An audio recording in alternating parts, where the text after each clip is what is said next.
क्या आपने कभी सोचा है कि जिस बाथरूम का इस्तेमाल पूरा परिवार रोज करता हो, उसी के फर्श के नीचे किसी की लाश दफन हो सकती है। ये कहानी सुनकर शायद आपको यकीन ना हो, लेकिन जो सच सामने आया है उसने पूरे इलाके को दहला कर रख दिया है। करीब 80 साल की एक बुजुर्ग महिला थी। उस महिला को बहुत कम दिखाई देता था और उसे सबसे ज्यादा तकलीफ तब होती थी जब वो बाथरूम में जाती थी।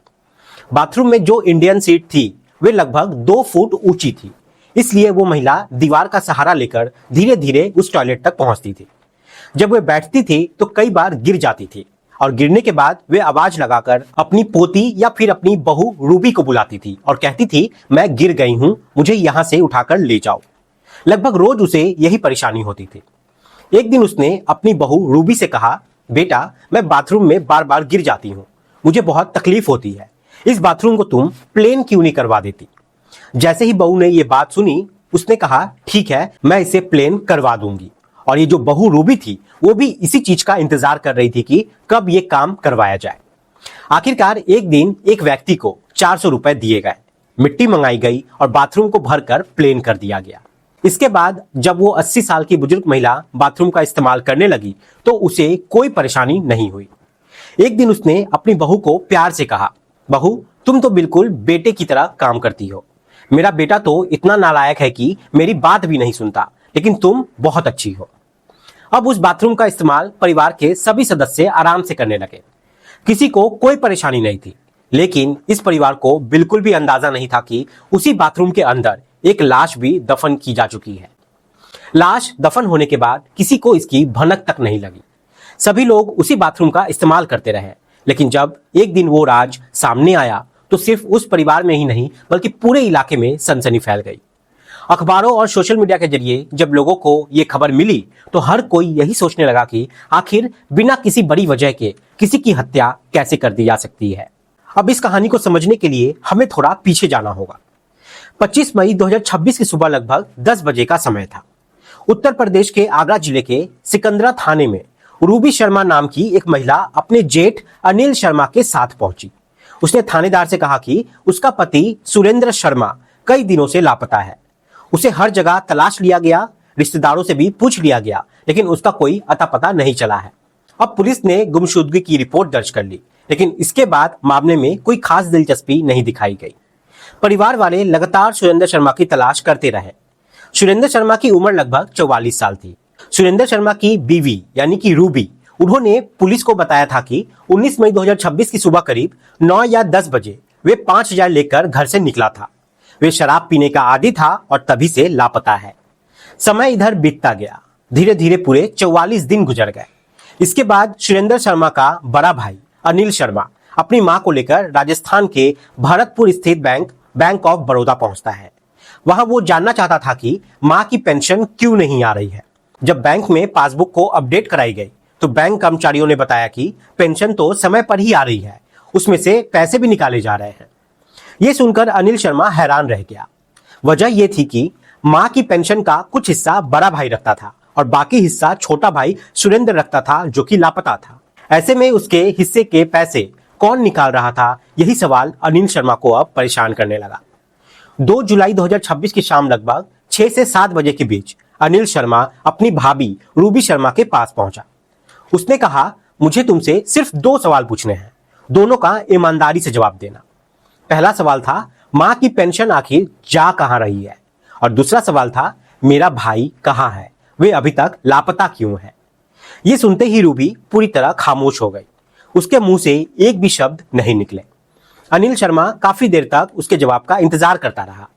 वे अपने छोटे भाई और अपनी पत्नी की बहुत ज्यादा इज्जत करता था, इसलिए उसने ऊंची आवाज में भी बात नहीं की। लेकिन जब कोई जवाब नहीं मिला तो वे चुपचाप अपने घर लौट गया। उधर अनिल शर्मा के जाते ही रूबी के दिमाग में पूरी कहानी घूमने लगी। ये कहानी शुरू होती है राजस्थान के भरतपुर से। भरतपुर के रंजीत नगर में राधेश्याम शर्मा नाम के एक व्यक्ति रहते थे। उनकी पत्नी का नाम कमला शर्मा था। राधेश्याम शर्मा एक इंटर कॉलेज में लेक्चरर थे और वर्ष 2002 में रिटायर हो चुके थे। उनके 2 बेटे थे।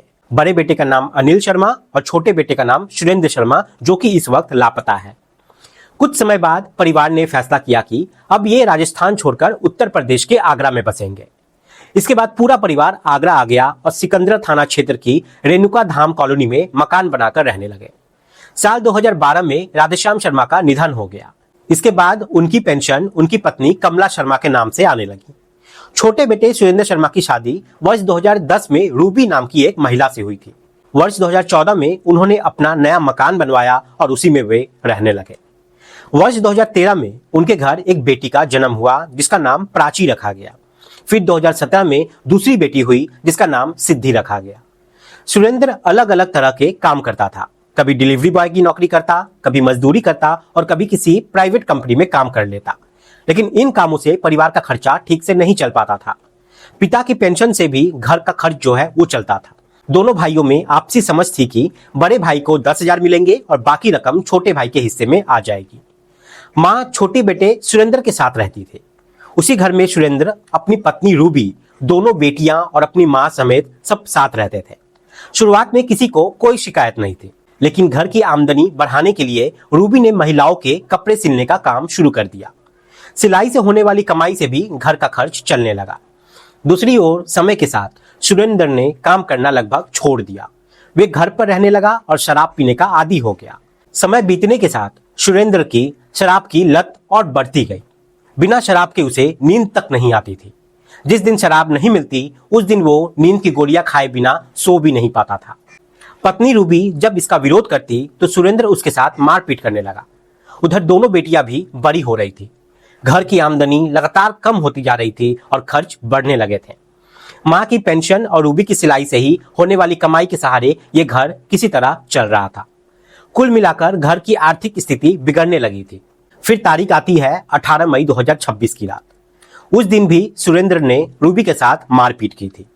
उस रात घर में खीर बनाई गई। रूबी ने उस खीर में लगभग 20 नींद की गोलियां मिला दी और वो खीर अपने पति सुरेंद्र को खिला दी।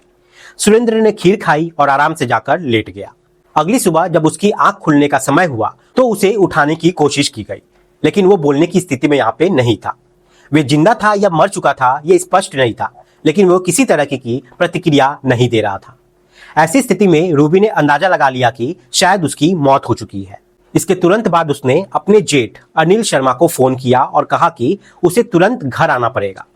जैसे ही अनिल शर्मा घर पहुंचे उसने पूछा कि क्या बात है, लेकिन वे अपनी भाभी की इतनी इज्जत करते थे कि घर के अंदर तक नहीं आते हैं, बाहर खड़े होकर ही बात करने लगे। तभी रूबी ने कहा कि घर पर पुलिस आई थी और कुछ सत्यापन कर रही थी। फिर उसने कहा कि आप दोनों बच्चियों और माँ को लेकर अपने यहाँ चले जाइए कुछ दिन के लिए। माँ को वैसे भी यहाँ पे कम दिखाई दे रहा है। अनिल शर्मा को यह बात सामान्य लगी। वे दोनों बच्चियों और अपनी माँ को लेकर लगभग 2.5 किलोमीटर दूर वायु विहार स्थित अपने घर चले गए। अब उस घर के अंदर केवल रूबी और उसका पति सुरेंद्र था, लेकिन सुरेंद्र की यहाँ पे मौत हो चुकी थी। इसी दौरान रूबी के मन में बार बार वही बात आने लगी कि उसकी सास कई दिनों से बाथरूम को प्लेन कराने की बात कर रही है। उसने सोचा कि क्यों ना इसी बहाने बाथरूम को प्लेन भी करवा दिया जाए। इसके बाद उसने आसपास के एक व्यक्ति को 400 रुपए दिए और मिट्टी मंगवाई। मिट्टी आने के बाद वे सुरेंद्र के शव को घसीटते हुए बाथरूम तक ले गई। वहां उसने शव को आराम से लिटाया।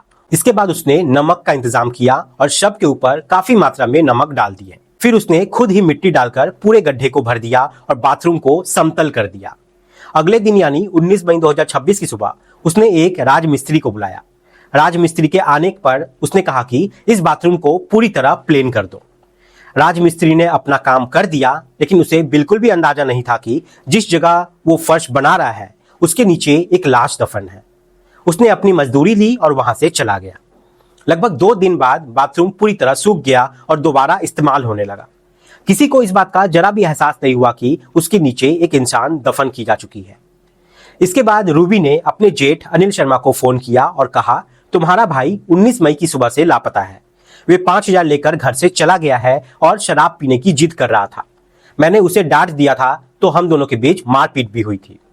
इसके बाद वे घर छोड़कर चला गया और अब तक वापस नहीं आया है। इसके बाद अनिल शर्मा अपने छोटे भाई की तलाश में लग जाते हैं। उन्होंने रिश्तेदार, परिचित और आसपास के लोगों से पूछताछ की, लेकिन सुरेंद्र का कहीं कोई अता पता नहीं चला। उधर जब भी कोई रूबी से उसके पति के बारे में पूछता वे रोने लगती थी। उसकी हालत देखकर मोहल्ले के लोगों को उस पर दया आने लगी। लोग कहते थे कि पति काम भी नहीं करता था, पैसे लेकर भी चला जाता था और अब इस महिला को 2 छोटी बेटियों की जिम्मेदारी अकेले उठानी पड़ रही है। समय यहां पर बीतता गया और तारीख आ गई 3 जुलाई 2026। उससे एक दिन पहले ही अनिल शर्मा ने उससे 2 सवाल पूछे थे। मां की पेंशन कहां जा रही है और उसका भाई कहां है। शायद यही सवाल रूबी के मन पर भारी पड़ गया। 3 जुलाई को रूबी ने खुद अपने जेठ को फोन किया और कहा, तुम्हारा भाई बाथरूम के अंदर दफन है, आकर देख लो। यह सुनते ही अनिल शर्मा के पैरों तले जमीन खिसक गई। वे तुरंत घर पहुंचा। उन्होंने देखा कि बाथरूम पहले से प्लेन था। उन्हें यह तो पता था कि बाथरूम की मरम्मत हुई है, लेकिन यह नहीं मालूम था कि उसके नीचे उसके भाई की लाश दफन की गई है। उन्होंने तुरंत 112 नंबर पर कॉल किया। सूचना मिलते ही सिकंदराबाद थाना पुलिस मौके पर पहुंची और जांच शुरू कर दी। पुलिस ने 5 मजदूर बुलाए और बाथरूम की खुदाई शुरू कर दी। कुछ देर बाद वहां से सचमुच एक शव बरामद हुआ। हालांकि अब वो लगभग कंकाल में बदल चुका था। जैसे ही उस कंकाल को बाहर निकाला गया, पूरे इलाके में दुर्गंध फैल गई। आसपास मौजूद लोग हैरान रह गए। हर किसी के मन में एक ही सवाल था कि क्या रूबी अकेले अपनी पति की हत्या कर भी सकती है। यही सवाल पूरे आगरा में चर्चा का विषय बन गया। पुलिस भी इसी पहलू की जांच में जुट जाती है। सोशल मीडिया के जरिए जब ये खबर लोगों तक पहुंची तो हर कोई हैरान था कि एक महिला ने न केवल अपने पति की हत्या कर दी, बल्कि उसे घर के बाथरूम के नीचे दफन भी कर दिया और पूरे 44 दिनों तक किसी को इसकी भनक तक नहीं लगने दी और उसी बाथरूम में वो जाती रही, नहाती रही। पुलिस ने कंकाल से कुछ अवशेष लेकर डीएनए जांच के लिए भेज दिया ताकि पहचान पूरी की जा सके। हालांकि गले में मिले रुद्राक्ष और हाथ में पहने कड़े के आधार पर पुलिस ने शव की पहचान सुरेंद्र शर्मा के रूप में कर ली थी। नमक की अधिक मात्रा डाले जाने के कारण कपड़े लगभग पूरी तरह गल चुके थे। इस घटना ने लोगों को एक बार फिर उन चर्चित महिलाओं की याद दिला दी जिनमें पत्नियों पर अपने पतियों की हत्या के आरोप लगे थे। लोगों ने मेरठ के मुस्कान हत्याकांड को याद किया, जहां पति की हत्या के बाद शव को ड्रम में छिपा दिया गया था। लोगों को मध्य प्रदेश के इंदौर का मामला भी याद आया, जहां सोनम रघुवंशी पर अपने पति की हत्या का आरोप लगा था। इसी तरह महाराष्ट्र के पुणे की सिया का मामला भी चर्चा में अभी है, जिसमें मंगेतर केतन की हत्या का आरोप लगा है। अब इन मामलों की सूची में रूबी शर्मा का नाम भी जुड़ चुका है। फिलहाल पुलिस इस पूरे मामले की गहराई से जांच कर रही है और ये जानने की कोशिश कर रही है कि क्या इस घटना में कोई और भी शख्स शामिल था या नहीं। दोस्तों, इस पूरी घटना को सुनाने का उद्देश्य किसी को परेशान करना नहीं है, किसी का दिल दुखाना नहीं है, बल्कि आपको जागरूक करना है, आपको सतर्क करना है। आप जहां भी रहें अपना ख्याल रखें, सुरक्षित रहें। जय हिंद, जय भारत।